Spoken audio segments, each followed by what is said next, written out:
आज भारत रक्षा जन सुरक्षा मंच द्वारा जिलाधिकारी कार्यालय में एक ज्ञापन सौंपा गया महामहिम राष्ट्रपति महोदय के नाम, जिसमें उन्होंने उत्तर प्रदेश में महिलाओं, दलितों, अल्पसंख्यकों पर बढ़ते अत्याचार को दर्शाया। उत्तर प्रदेश के प्रयागराज की करछना तहसील में एक दलित मजदूर द्वारा ठाकुरों के यहाँ मजदूरी करने से इनकार करने के कारण मजदूर को जिंदा जलाकर मार डाला गया।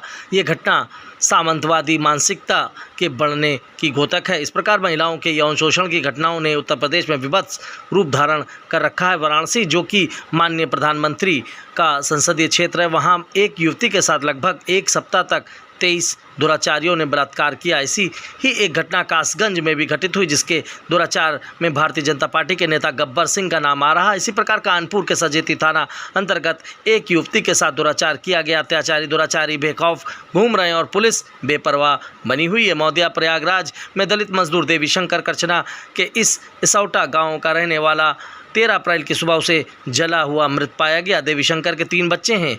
इसके पालन पोषण के लिए कौन जिम्मेदार और कौन उनका कार्य करेगा, विचारणीय प्रश्न है। महोदया से निवेदन है कि मुख्य आरोपी छुट्टन सिंह समेत समस्त अपराधियों पर फास्ट ट्रैक कोर्ट में मुकदमा चलाकर 1 माह में मृत्युदंड दिया जाए और हमारी मांग है कि मृतक के बच्चों को 1 करोड़ रुपए की अनुग्रह राशि प्रदान की जाए, जिससे देवी शंकर के बच्चों का पालन पोषण व शिक्षा दीक्षा हो सके। ज्ञापन देने मुख्य रूप से राजेश गौतम, नवीन चंद्र गौतम, दूतनाथ व समस्त सदस्य उपस्थित रहे। देखिए खास रिपोर्ट कानपुर से। सुशील कुमार सिंह एडवोकेट। आज कहाँ पे आप आए थे, किन बिंदुओं पे आज हम लोग जिलाधिकारी के यहाँ माननीय राष्ट्रपति संबोधित ज्ञापन दिया है, क्योंकि कई जगह हमारे दलित भाइयों के ऊपर जो अत्याचार हो रहा है, जिनका मर्डर होने के बाद भी उन पर कोई कार्रवाई नहीं की जा रही, ना उनके परिवारों को सुरक्षा दी जा रही, ना उनके परिवारों के लिए जो सहयोग सरकार द्वारा मिलता है, आर्थिक सहयोग, वो भी नहीं किया जा रहा। इसी परिप्रेक्ष्य में हम लोगों ने आज यहाँ ज्ञापन दिया है। राजेश गौतम, जनरल सेक्रेटरी भारत रक्षा जन सुरक्षा मंच, हमारे साथ में सागर इंडिया एडवोकेट और हमारी किरण लता बहन, उसमें भी एडवोकेट साथी खड़े हैं, शिक्षक साथी खड़े हैं।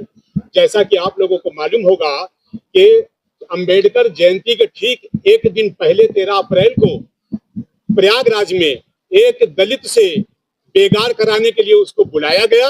जब उसने कहा हमारा स्वास्थ्य ठीक नहीं है, तो उसको ले जाकर ले गए और उसको पीट के पहले गड्ढा खोद के उसको मारने का प्रयास किया, बाद में उसको जिंदा जला दिया गया। इस समय भारत में और उत्तर प्रदेश में केवल महिला, अक़लियत, अल्पसंख्यक और पिछड़े लोगों पर अत्याचार हो रहा है। एक घटना तो प्रधानमंत्री के संसदीय क्षेत्र बनारस की है, जिसमें एक बच्ची को अपहरण कर लिया गया और 1 हफ्ते तक उसके साथ में दुराचार होता रहा और 23 लोगों ने उसके साथ दुराचार किया। ये प्रधानमंत्री के संसदीय क्षेत्र वाराणसी की घटना है। इसी प्रकार प्रयागराज की एक घटना है। कासगंज में एक लड़की को पकड़ लिया गया। वो अपने मंगेतर के साथ में बैठी हुई थी और उस लड़की को बंदूक की नोक पर बलात्कार किया। कोई उसमें भारतीय जनता पार्टी का एक नेता है जिसका नाम है गब्बर सिंह, उसको अरेस्ट किया गया है।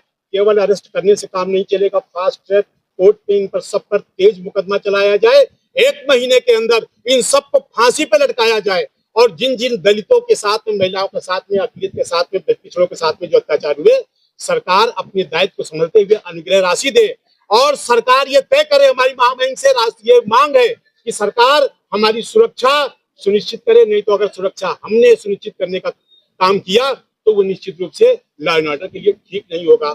हम सुरक्षा करना अपनी जानते हैं और दूसरों की भी सुरक्षा करना जानते हैं, क्योंकि संविधान में वर्णित व्यवस्था जो बाबा साहब ने हमको बताई है, लोकतांत्रिक तरीकों पर चलकर हमें सब आता है कि किस तरीके से हम अपनी सुरक्षा करें और अन्य की करें और मुल्क में अमन चैन कायम करें।